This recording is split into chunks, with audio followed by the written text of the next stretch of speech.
School meals programs are what we call the largest social program in the world. It's the largest safety net supporting children from vulnerable families all across the world.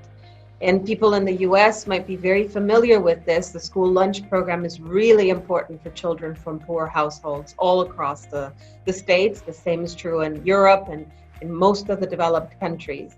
And so that same figure, of course, becomes really important when we're talking about low-income countries, and within those countries, the poorest families. So before COVID, we estimated that around 380 million children were receiving food in different countries in the world in one way or another.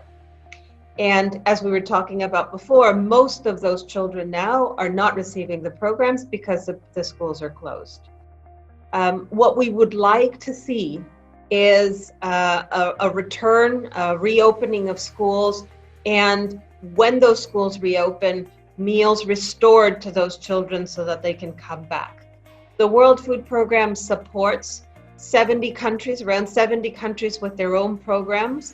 And in 2019, we supported 17.3 million children with these meals a day. And when we do that, when we support these particular countries, it means that we're supporting the most vulnerable, the poorest of the poor. And these are children that really come to school to feed themselves. It's probably the only meal they get a day. And so our support is really crucial for those children.